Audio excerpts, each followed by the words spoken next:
adakah juga persiapan khusus atau ritual khusus yang harus dilakukan setelah kita pulang umroh?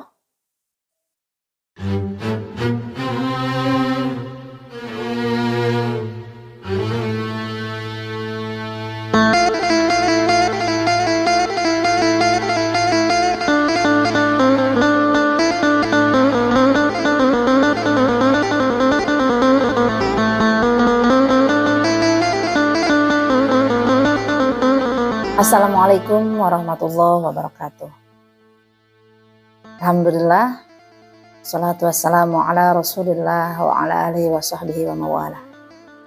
Sahabat-sahabat subscriber bukan ibu biasa, semoga Anda semua sehat walafiat, dalam keberkahan dan keberlimpahan, serta Allah panggil segera ke tanah suci, ke Baitullahnya. Amin ya rabbal alamin.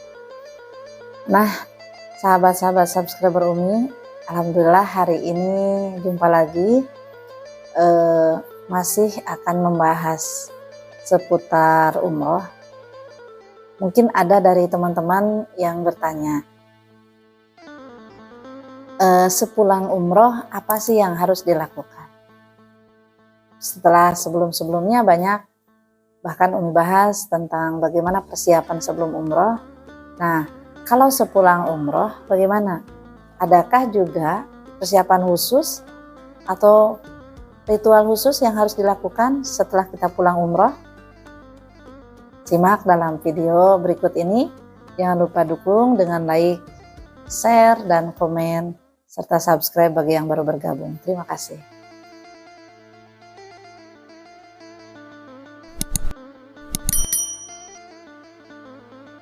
Teman-temanku, bagi yang pulang menunaikan umroh maupun haji, apa yang dipikirkan untuk kepulangan kita?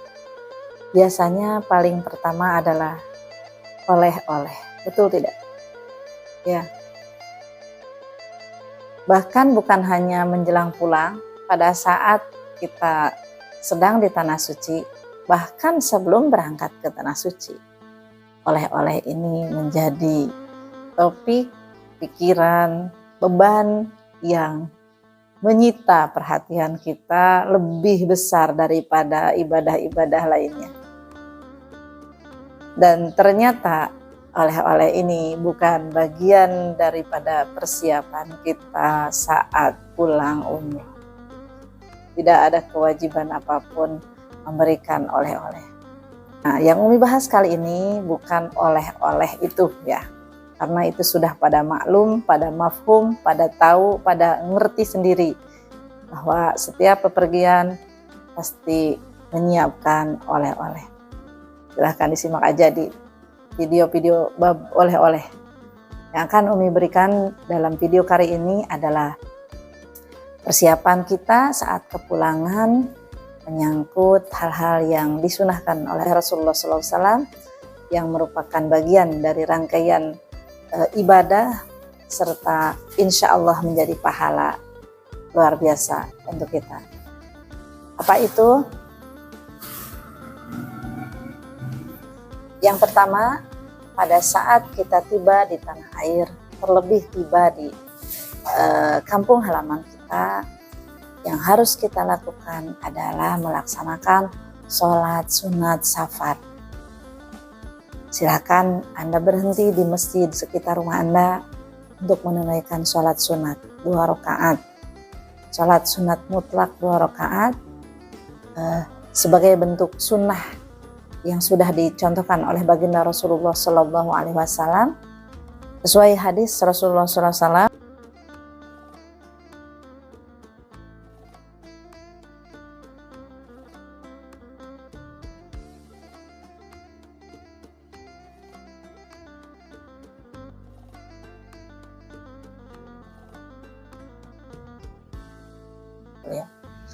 Jadi Rasulullah pun sudah mencontohkan setiap pulang dari bepergian jauh, beliau melaksanakan sholat sunat 2 rakaat. Itu pertama yang harus teman-teman kerjakan saat tiba di kampung halaman. Nah, yang kedua adalah biasanya kita pada saat tiba di kampung halaman itu akan berdatangan sanak famili, ya, tetangga, kerabat, tetamu untuk datang menyambut kita. Apakah kita harus menyambut mereka, harus menerima mereka, atau kita menutup pintu dari mereka? Nah, memang ada dua fenomena di masyarakat. Ada orang yang ingin sekali menyambut tamu Allah, ingin mendapatkan keberkahan, ingin didoakan, dan lain sebagainya. Tapi ada juga yang enggan untuk hadir menyambut para tamu Allah yang pulang dari umrah ataupun haji karena dengan perasaan malu, takut minta oleh-oleh gitu katanya. Nah, Anda sendiri tipe yang mana nih? Yang malu untuk mendatangi atau yang justru pengen sekali Anda bertemu dengan orang yang baru pulang umrah atau haji? Nah, yang bagus itu sebenarnya Anda wajib memaksakan diri untuk hadir menyambut mereka. Karena mereka adalah tamu Allah yang baru pulang dari kota suci, yang mudah-mudahan mereka adalah orang yang bersih, orang-orang yang sudah diampuni dosa, sehingga tatkala mereka berdoa, mereka masih ijabah. Mintalah doa kepada mereka. Nah, sementara bagi kita yang menjadi tamu Allah yang pulang umrah, pulang haji, maka adalah kewajiban kita untuk mendoakan para tamu atau sanak keluarga yang datang. Doakan setulus hati kepada mereka. Doanya apa? Doanya silakan dengan doa yang Anda pahami saja. Saya tidak bisa mengijazahkan satu doa. Cari aja oleh Anda sendiri doa yang paling masyhur. Silakan bahkan Anda bisa dengan doa kalimat-kalimat Anda sendiri. Doa apa? Doa kebaikan bagi tamu Anda, doa kebaikan bagi orang yang mengunjungi Anda. Doakan mereka rezekinya lancar, doakan mereka segera dipanggil untuk ke Baitullah, doakan mereka dapat keberkahan dan kebaikan-kebaikan lainnya.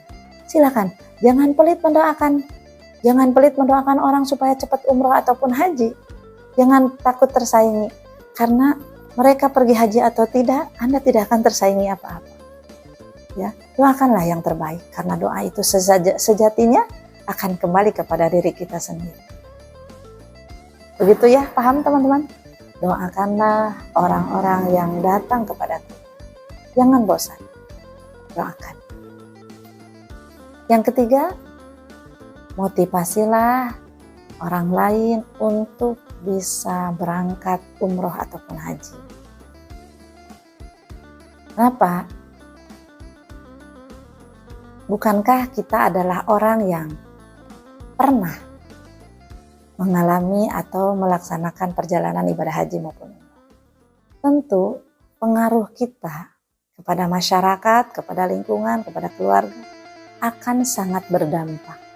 Bagaimana kita menceritakan nikmatnya beribadah, bagaimana kita menceritakan sukanya kita di tanah suci, di kota Mekah, di kota Madinah.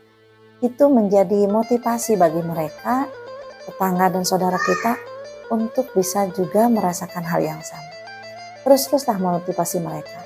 Terlebih biasanya kita yang pernah berangkat haji maupun umroh adalah tokoh di masyarakat. Manfaatkanlah ketokohan kita, posisi kita di masyarakat untuk mempengaruhi orang lain bisa berangkat haji maupun umroh. Jangan ceritakan hal-hal yang jelek. Misalkan kita dapat kesulitan, diceritakan kesulitan kita, sehingga akhirnya membuat orang lain takut. Ya, wah saya di sana itu sengsara. Jangan ya, itu hanya jadi hikmah buat kita aja. Nggak usah kita gembor-gemborkan hal-hal yang sekiranya membuat orang lain menjadi takut dan cemas untuk melaksanakan ibadah haji maupun umroh. Yang keempat adalah kita memperbanyak amal soleh. Kenapa? Karena salah satu ciri daripada kemabruran haji dan umroh kita adalah dengan adanya peningkatan amaliyah kita setelah kita pulang dari umroh maupun haji. Itu ciri-ciri kita yang mabrur, pasti ada peningkatan. Baik di ibadah ritualnya, di akhlaknya, di perangainya, itu selalu harus ada peningkatan. Jika tidak, maka itu jauh dari indikasi kemabruran.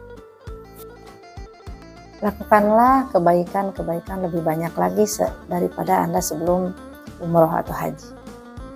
Karena Anda sekarang mungkin menjadi tokoh, menjadi panutan, maka lakukan kebaikan, amal-amal kebaikan yang menjadi teladan bagi orang lain. Juga amal-amal kebaikan pribadi yang mungkin tidak diketahui oleh orang lain. Itu berarti kita sudah mabrur menjalankan ibadah umroh maupun hajinya. Nah, yang selanjutnya, jika Anda pulang melaksanakan ibadah haji, maka niatkanlah atau lengkapilah ibadah haji Anda dengan umroh berikutnya. Jadi jangan hanya berpuas karena sudah melaksanakan haji. Niatkanlah Anda di kemudian hari akan melaksanakan umroh. Nah, bagi yang baru pulang umroh dulu misalkan, niatkan juga untuk segera menunaikan ibadah haji. Seperti itu ya. Jadi jangan berpuas dengan satu ibadah saja. Ya. Terlebih kita tidak pernah tahu bagaimana perjalanan usia kita. Misalkan teman-teman sekarang ini kan untuk berangkat haji, waktu yang kita butuhkan menunggunya lama sekali. Bisa belasan tahun, bisa puluhan tahun. Nah, teman-teman yang masih menunggu jangka waktu lama, sebaiknya tidak hanya berpangku tangan menunggu keberangkatan haji.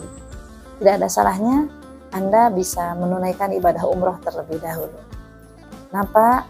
Karena Anda sudah menunaikan kewajiban haji dengan mendaftar, lalu Anda tidak bisa berangkat karena faktor peraturan pemerintah yang tidak bisa kita bantah.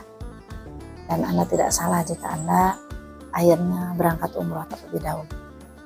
Karena jika kita hanya berpangku tangan menunggu jadwal haji, khawatirnya kita tidak sampai usia. Khawatirnya kita tidak sampai dengan kemampuan fisik kita. Karena puluhan tahun itu memungkinkan banyak hal terjadi. Bisa jadi kita sakit, bisa jadi kita meninggal dan lain sebagainya. Nah, bagi teman-teman yang sudah melaksanakan haji, niatkan untuk beribadah umroh. Bagi yang teman-teman baru umroh, tentu tidak cukup dengan umroh, niatkan nanti menunaikan kewajiban haji. Nah, itu teman-teman, hal-hal yang harus dipersiapkan pada saat kita pulang dari tanah suci.